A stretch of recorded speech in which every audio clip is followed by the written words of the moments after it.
Hello future leaders, welcome to Unacademy. मेरा नाम है Yuvraj Singh Shekhawat and remember, be a spokesperson for India, that is Bharat.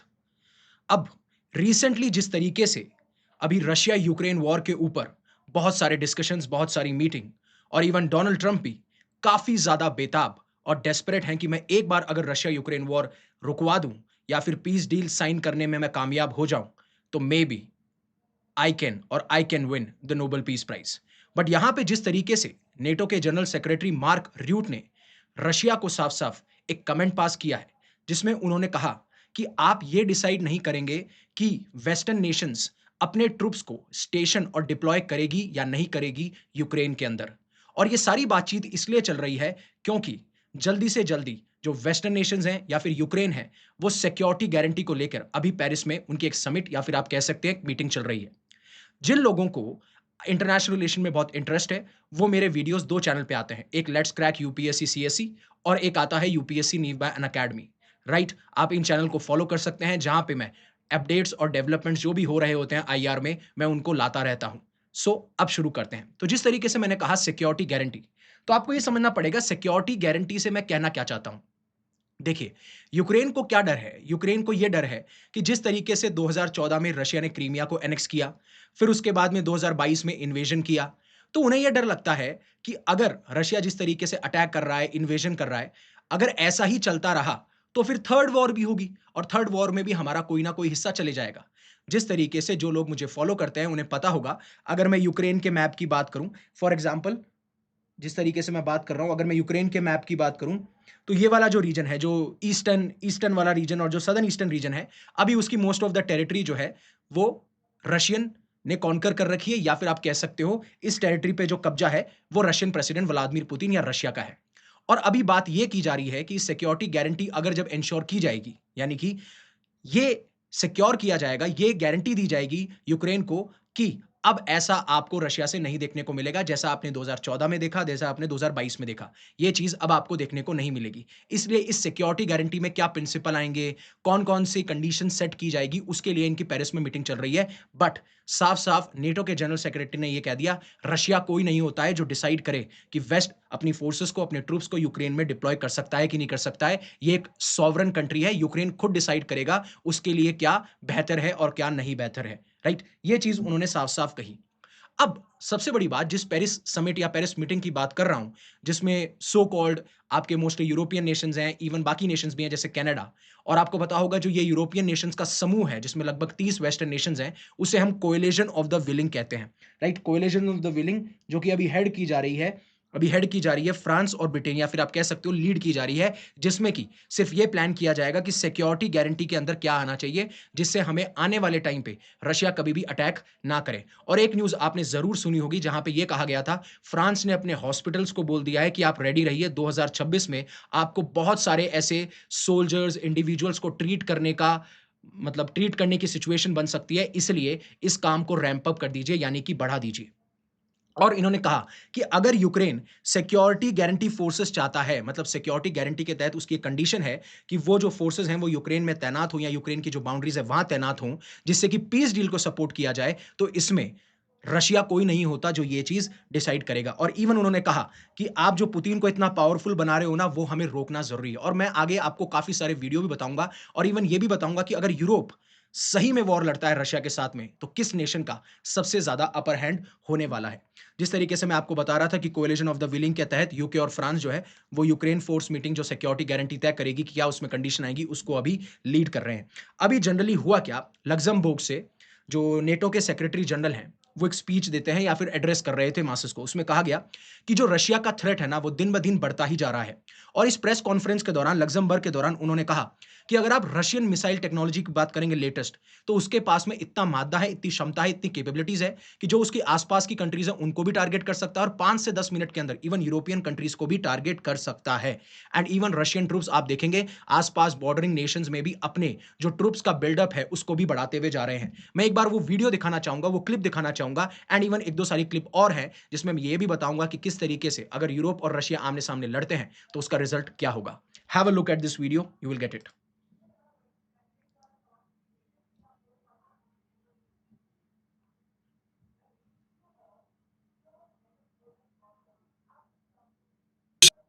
safe now. We think we are far away from Russia, but we are very close by. And the latest Russian missile technology, for example, the difference now between Lithuania on the front line and Luxembourg, The Hague, or Madrid is 5 to 10 minutes. That's the time it takes this missile to reach these parts of Europe. So we are all under direct threat from the तो Russians. इन्होंने कहा कि we all are under direct threat from Russians, जैसे वो Baltic states हो, Lithuania की बात कर रहे थे, इवन आपकी लग्जमबर्ग की बात कर रहे थे, इवन आपके यूरोपियन नेशंस या वेस्टर्न नेशंस की बात कर रहे थे। अब ये जो आप शख्स देख पा रहे हैं स्क्रीन के ऊपर, ये एक फॉर्मर इंटेलिजेंस ऑफिसर है यूनाइटेड स्टेट्स मरीन कॉर्प्स और farmer UN special commission weapons inspector भी ये रह चुके हैं। इन्होंने कहा कि अगर यूरोप और रशिया आमने सामने आया तो यूरोप विल बी क्रश्ड, और ये बहुत बड़ा स्टेटमेंट है जो कि फॉर्मर इंटेलिजेंस ऑफिसर के द्वारा दिया जा रहा है अगर डायरेक्टली वॉर होती है रशिया और यूरोपियन नेशंस के बीच में।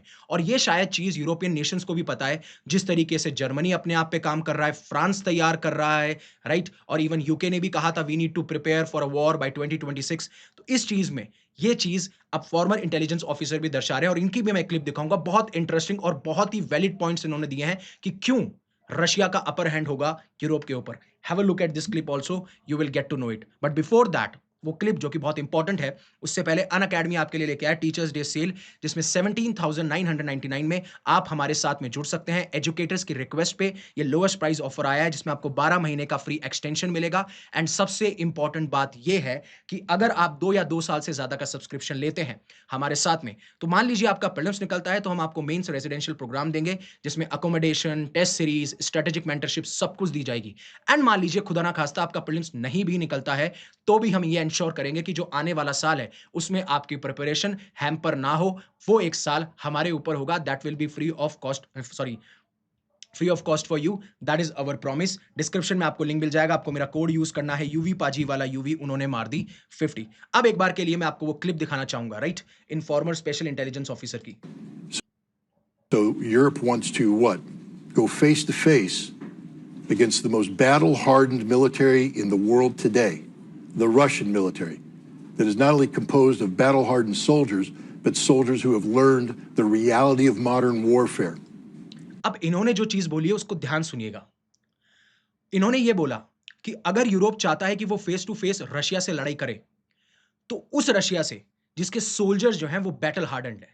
मतलब अगर प्रेजेंटली मैं बोलूं तो सिर्फ एक रशिया है जो वॉर लड़ रहा है इस टाइम पे, इस युग के अंदर, वो भी 3.5 साल से ज्यादा का समय हो चुका है। एंड वो धीरे धीरे आपको दिखा रहे हैं कि कैसे वो टेरिटरी को कैप्चर भी कर रहे हैं, और आप उनके खिलाफ जाने की कोशिश कर रहे हैं। और ना खाली बैटल हार्डन सोल्जर्स हैं, बट उनके सोल्जर्स ये भी जानते हैं कि जो आज का मॉडर्न वेयरफेयर है, जैसे मैं बात करूं ड्रोन्स की, आर्टिफिशियल इंटेलिजेंस की, उस टाइम के सोल्जर्स, मतलब इन सारी टेक्नोलॉजीज के साथ में अपने सोल्जर्स को इंटीग्रेट करना, ये अभी तक ना तो यूरोपियन नेशंस को पता है और ना चाइना को पता है। इसलिए आपको मैंने पहले भी बताया था यूपीएससी नीव के ऊपर कि चाइना ये कोशिश करता है कि कैसे वो जासूसी कर सके, कैसे वो इंफॉर्मेशन निकाल सके कि किस तरीके से आज के टाइम पे जो रशिया युद्ध लड़ रहा है यूक्रेन के साथ में, हम फ्यूचर में अगर युद्ध लड़ेंगे तो हमें क्या क्या चैलेंजेस आ सकते हैं और हम उन चैलेंजेस को कैसे ओवरकम करेंगे। अब मैं आपको एक और चीज बताना चाहूंगा, इवन ये जो है कोल्ड वॉर एरा के टाइम के ऑफिसर हैं, इन्होंने क्या चीज बताई, have a look at it, वो भी बहुत इंटरेस्टिंग है। The war that's being fought today in Ukraine is unlike any war that's ever been fought before. The tactics that I learned during the Cold War are no longer applicable. If I tried to fight this war with my knowledge, I'd be dead on day one because I don't understand drone warfare. I don't understand the reality of what drones have done to the modern battlefield. The Russians have perfected drone warfare. If Europe gets involved in Ukraine militarily, the Russian military will destroy them in rapid order. But we don't need to worry about that because Europe is unable to deploy anything into Europe. अब यहां पे इन्होंने ये तो कहा है कि Europe will not be able to deploy, but ये चीज भी रियलिटी भी बताइए कि किस तरीके से यूरोप की फोर्सेस स्टैंड नहीं कर पाएंगी यूक्रेन के सामने।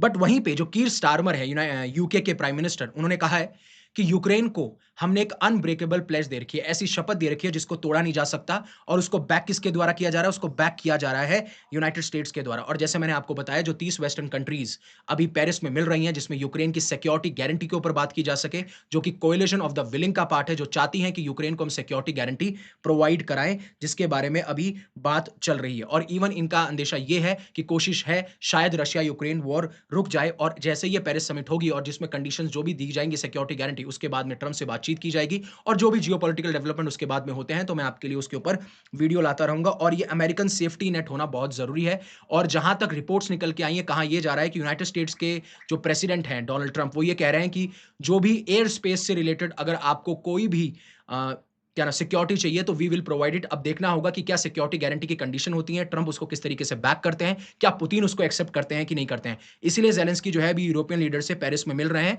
जिससे यूक्रेन की सिक्योरिटी गारंटी के ऊपर बात की जा सके। और इवन यहां पे बात यह आ रही है कि जो यूक्रेन की फोर्सेस हैं उनकी ट्रेनिंग को भी बढ़ाया जाएगा एंड इवन हमें डिप्लॉयमेंट भी देखने को मिल सकता है ट्रुप्स का by some European state as well, जिसकी वजह से रशिया ने वार्निंग इशू कर दी है। रशिया ने साफ साफ ये कहा है, रशिया ने हर बार ये कहा है कि हम चाहते हैं पीस एग्रीमेंट, सीज फायर नहीं चाहते हैं। पीस एग्रीमेंट में क्या होगा, जिन भी जगह हमने जो टेरिटरी ऑक्यूपाई कर रखी है, कैप्चर कर रखी है, वहां से आप यूक्रेन की फोर्सेस को विड्रॉ कर लीजिए। दूसरा, आप कभी डिप्लॉयमेंट नहीं करेंगे। और तीसरा, यूक्रेन कभी नेटो का मेंबर नहीं बनेगा। और यही बात हुई थी, डोनाल्ड ट्रंप ने भी यह साफ साफ कहा था कि यूक्रेन को हम जैसी नेटो के अंदर सिक्योरिटी गारंटी है, मींस आर्टिकल 5 के तहत जो नेटो का एक आर्टिकल 5 है, उसमें अगर यूक्रेन पे अटैक होता है, मान लीजिए वो नेटो का मेंबर और यूक्रेन पे अटैक होता है, तो सारे के सारे जो नेटो मेंबर्स हैं वो दूसरे नेशन पे अटैक कर दें। अब इंपॉर्टेंट बात यह है कि रशिया ने इस रिगार्डिंग वार्निंग इशू कर दी है, जैसा कि मैंने आपको बताया।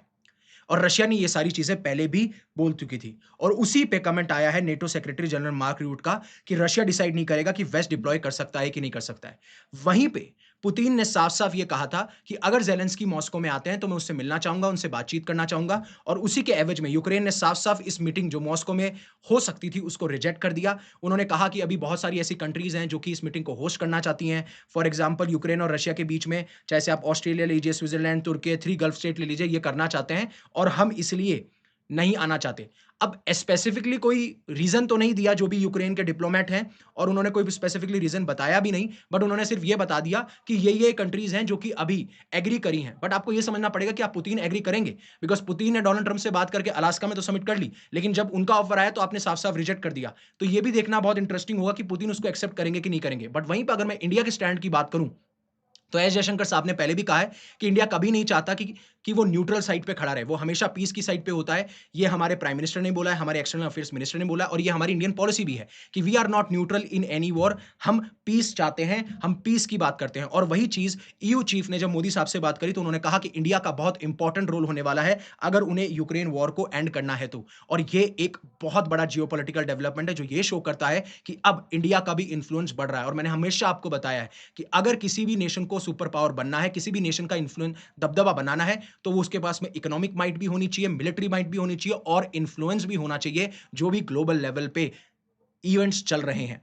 वहीं पे आप सभी को पता होगा, बीजिंग में जब पुतिन एड्रेस कर रहे थे तो उन्होंने साफ साफ ये बताया कि ये कॉलोनियल एरा नहीं है जहां पे आप किसी को धमकी दोगे, किसी को थ्रेटन करोगे, किसी को बुली करोगे। उन्होंने कहा कि आप इंडिया और चाइना के साथ में ऐसी बातचीत नहीं कर सकते, और जो आप इकोनॉमिक प्रेशर क्रिएट किया जा रहा है अमेरिका के द्वारा अगेंस्ट पार्टनर्स, ये बिल्कुल सही नहीं है। आप उनकी लीडरशिप को चैलेंज कर रहे हो, आप उनकी लीडरशिप को वीक करने की कोशिश कर रहे हो। आप ये दिखा रहे हो पूरे वर्ल्ड को कि आपका लीडर जो है वो केपेबल नहीं है अपनी इकोनॉमी को बचाने के लिए, अपनी मिलिट्री को बचाने के लिए, एंड वी आर पावरफुल, जो डोनाल्ड ट्रंप टैरिफ की वजह से कर रहे हैं अपनी पर्सनल ईगो और ग्रज की वजह से। और उन नेशन जिनकी डिफिकल्ट हिस्ट्री रही है, जिनमें कॉलोनियलिज्म रहा है, ब्रिटिशर्स ने कॉलोनीज सेटअप की हैं, उन्होंने पता नहीं किस किस रीजन, किस किस डिफिकल्टी से आज वो इस मुकाम पे आए हैं, तो ये चीज कहना बहुत ही ज्यादा गलत है और ये चीज नहीं करनी चाहिए। Have a look at this clip also जो मैंने आप लोगों के लिए निकाली है। Have countries like India, almost 1.5 billion people, China, with powerful economies, but they also have their own domestic political mechanisms and laws. इन्होंने ये कहा कि आप तो एक तरीके से प्रेशर बना रहे हो दूसरी कंट्रीज के ऊपर, इंडिया और चाइना जो कि इतनी बिग और पावरफुल कंट्रीज हैं, बट उनकी भी कुछ डोमेस्टिक लॉज हैं, उनके भी कुछ प्रिंसिपल्स हैं। आप उनके खिलाफ ऐसी चीजें नहीं कर सकते, आप ऐसी बात नहीं कर सकते। So, when somebody tells you that they're going to punish you, you have to think, how can the leadership of those countries, of those big countries, which had difficult periods in their history too, that had to do with colonialism, with attacks on their sovereignty during prolonged periods of time. तो इन्होंने कहा कि अगर आप लंबे time से ऐसे कर रहे हो तो that will be attack on their sovereignty, मतलब वो अपने फैसले खुद नहीं ले पा रहे, आप उन्हें इन्फ्लुएंस करने की कोशिश कर रहे हो, आप उन्हें प्रेशराइज करने की कोशिश कर रहे हो। और फिर उसके बाद में इन्होंने कहा कि अभी चीजें थोड़ी सी डिफिकल्ट हैं बट हम उसको सॉर्ट आउट कर लेंगे। So that is from my side. Thank you very much for giving me your precious asset. That is your time. Stay safe, stay happy, take care. Jai Hind, Jai Bharat.